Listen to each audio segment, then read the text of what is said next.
Inirekomenda ng grupong OCTA Research sa Interagency Task Force for the Management of Emerging Infectious Diseases na ibalik ang NCR Plus bubble upang makontain ang pagkalat ng Delta variant. Iminungkahi din ng grupo na muling ipagbawal ang paglabas ng mga edad 15 pababa dahil sa banta ng mas nakahawang variant ng coronavirus. Hinggil dyan, makakapanayam natin si Professor Butch Ong, ang kasama sa OCTA Research Group. Magandang umaga po sa inyo, Dr. Butch. Welcome po sa Pambansa Almusal. Magandang umaga, Wedge. Magandang umaga sa mga nakikinig at nanonood. Nga po. Professor Butch, itong Delta variant na ito, sinasabing mas nakakahawa at mas delikado. Kaya ho ba ninyo pinapanukalan na ibalik na ulit sa NCR Plus bubble para mas mapag-ingat yung ating mga kababayan? Yes. Kung ikukumpara natin ang Delta variant na ito dun sa Alpha variant na natuklasan natin last year, no? Nung nagkaroon tayo ng surge last year, no? Ang Alpha variant, ang isang taong merong Alpha variant, nakakahawa siya ng mga 2 o 3 iba pang tao. So, one person can infect 2 or 3 more. So, ang reproduction number niya ay 2, no? Ngayong Delta variant, ang isang person na may Delta variant ay nakakahawa ng hanggang 6 o 8 tao. So, doble talaga ang transmissibility nitong Delta variant. At kung last year nagkaroon ng surge dahil sa Alpha at noong Abril nagkaroon ng surge this year, no, dahil sa Alpha at Beta, itong Delta variant ay nangangamba na baka magkaroon tayo ng mabilisang pagtaas ng mga bagong kaso sa araw-araw. Ibig sabihin, Professor Butch, hindi malabo na matulad ng Pilipinas na nangyari sa India at ito nga nangyayari ngayon sa Indonesia din because of this variant? Well, oo, no, dahil ang neighboring countries natin, no, ay nagkakaroon na rin talaga ng malalaking mga uptick ng new cases, no, na nakita natin na yung Malaysia, even Singapore, no, nag-heighten na sila ng restriction, no. Indonesia, of course, we know from earlier this week, and Vietnam is also experiencing their own surge, no.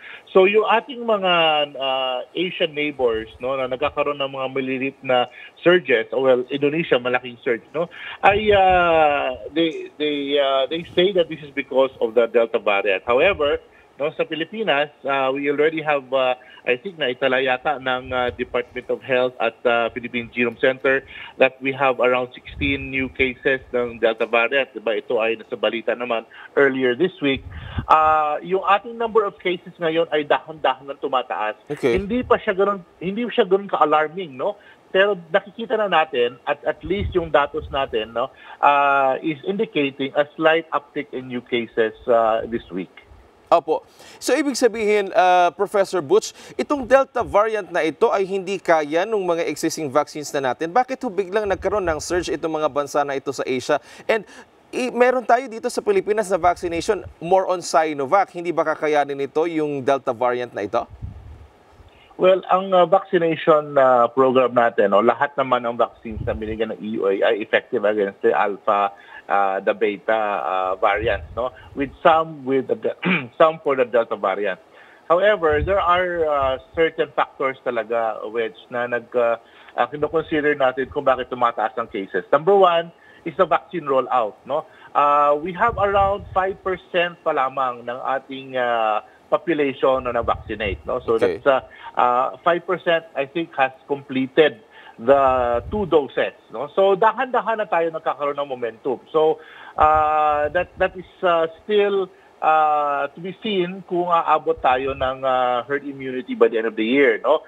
Now, the second factor is actually the mobility ng mga tao with a less restrictive GCQ now, no.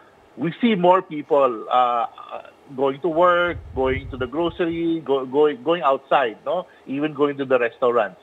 So with more mobility, there is increased risk of getting infected with COVID-19. So yung 2 factors na yan naglalaro, no, sa kumbaga sa pag-increase ng kaso o kaya sa pagbaba ng kaso.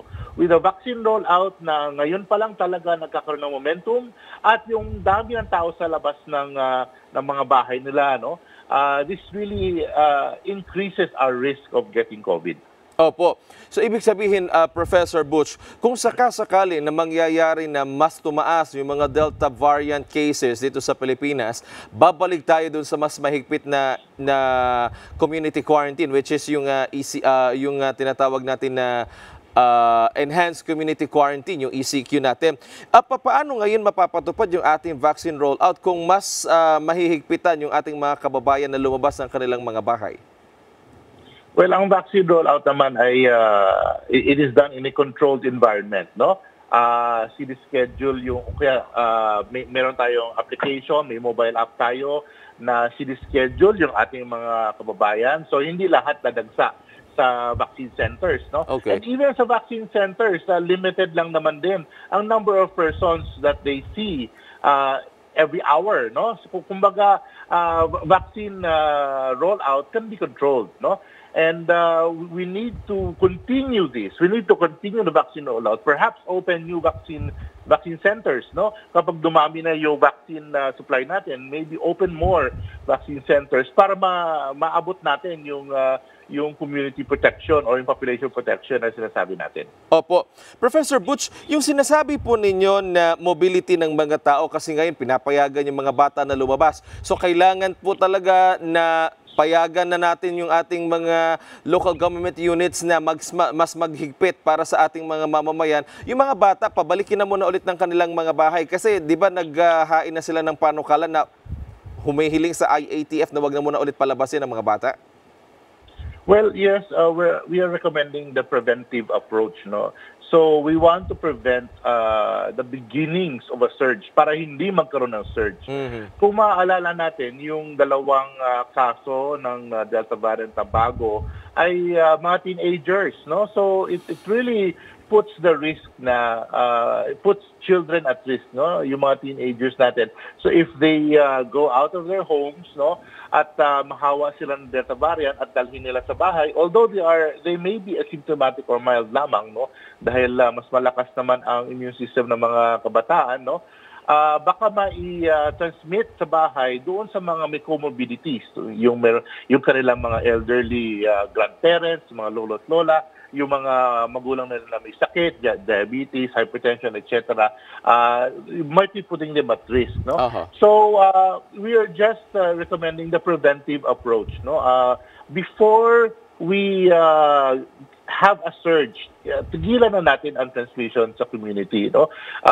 We must also learn from the past natin, no? In the past, nung nagkaroon tayo ng mga surge tayo, no, when we tighten the restrictions, bumaba naman ang number of cases, no? Mm-hmm. So siguro ngayon, Wedge, no, the preventive approach is actually we believe in OCTA that the preventive approach to managing COVID-19 will slowly bring the cases down and slowly improve the herd immunity or community protection that we are talking about.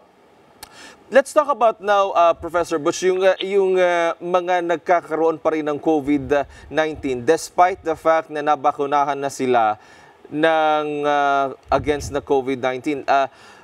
Maliit na lang yung possibility or yung chance na magkaroon sila ng mas kumbaga deadly na effect ng COVID sa kanila. Tama po ba? Yes, no, ang sinasabi naman ng WHO at sinasabi naman ng Department of Health, no, and of course the manufacturers of the vaccine, no, when they done their phase 3 clinical trials, that no vaccine is perfect. Magkakaroon pa niyan kung tayo ay nabakunahan, maaaring pa rin talaga tayo mahawaan ng COVID. But our chances of getting severe to critical COVID, it goes down, no? Okay. Kumbaga tayo ay mas protected against the severe or critical stage ng COVID-19. Although we can still be infected, so ano lang tayo, asymptomatic or mild. So, yan ang sinasabi namin when we advocate for the vaccine rollout, no? That we want to protect our population from fatalities, no?